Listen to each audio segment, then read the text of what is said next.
عمرك سمعت قبل كده عن قرش بياكل رز وبسله؟ دكتور منعم، اكيد الموضوع مش صعب عليك، ده انت استاذنا وعالم بحار كبير. مفيش غير حل واحد بس صعب، اللي غلط يدفع الثمن. القرش بيحب البواسير وللاسف ما قدامناش الا بواسيرك انت. ايه الجمله دي؟ انا كاتبك من الصبح، انا مش عايز ازعلك.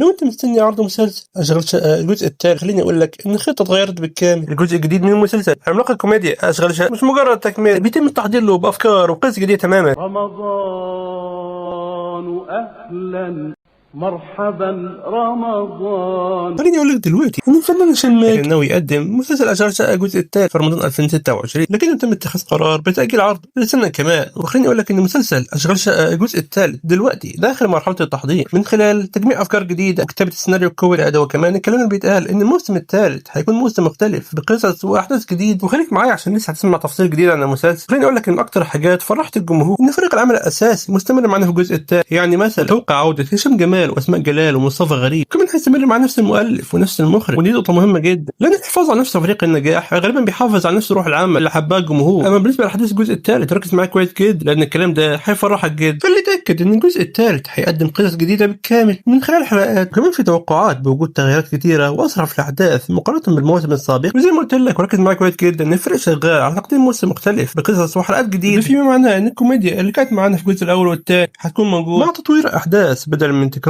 يعني مثلا في كلام بيقول ان الجزء الثالث هيحافظ على نفس فريق العمل نفس الروح، لكن الاحداث هتكون مختلفه بشكل قوي، ودي نقطه مهمه في حد ذاتها لان تكرار نفس النمط ونفس الستايل ممكن ياثر على نجاح المسلسل وعلى اعجاب الناس بالمسلسل. اما بالنسبه لقصه الجزء الثالث من اشغال شقه فركز معايا كويس جدا قبل ما تدور في اي مكان، لانه لحد دلوقتي مفيش تفاصيل رسميه معروضه عن القصه. وتعالوا دلوقتي نتكلم عن سبب عرض الجزء الثالث في رمضان 2027 وسبب التاخير. لو نتكلم عن سبب العرض فالجمهور متحمس، فالمسلسل يعتبر واحد من انجح اعمال الكوميديا اللي اتعرضت على شاشه MBC مصر خلال السنوات الاخيره. الجزء الاول والثاني حاول نجاح كبير جدا، وده كان السبب الرئيسي في الاعلان عن تقديم الجزء الثالث. ركز معايا هنا لانه بياكد وجود المسلسل في موسم رمضان القادم، وبنسبه كبيره هو استمرار نفس الابطال ونفس فريق العمل، وعشان كده التوقعات بقت عاليه جدا قبل بدايه الموسم. لو هنتكلم دلوقتي عن سبب الغياب او سبب تاخير المسلسل لحد دلوقتي، خليني اقول لك بدرجي الشخصي ان بعض المسلسلات بتحاول تحافظ على نفس روح المسلسل والحفاظ على جوده المسلسل وجوده تقديمه عند المشاهد، برضه عشان المسلسل ما يتنسيش ويفضل حاضر وشاغل في دماغ الجمهور لما يجي يتعرض بحجم تفاعل اكبر من كان عليه قبل كده. غير الاسباب الثانيه عن تاخير المسلسل وهتكلم عليها فيديو ثاني لو طلعت معانا اكتر. دلوقتي عشان ما تتشتتش اكتر تعال اقول لك على كل المعلومات اللي اكدت معانا لغايه دلوقتي واحده واحده. عرض المسلسل الكوميدي اشغال شقه الجزء الثالث في رمضان 2027 وتاجيله من 2026 ل 2027 هشام ماجد واسماء جلال ومصطفى غريب مع نفس المخرج والمؤلف. المسلسل حاليا في مرحله التحضير وكتابه السيناريو، وهيتم تقديم احداث وقصه جديده في الجزء الثالث للمسلسل. اما بالنسبه لقناه العرض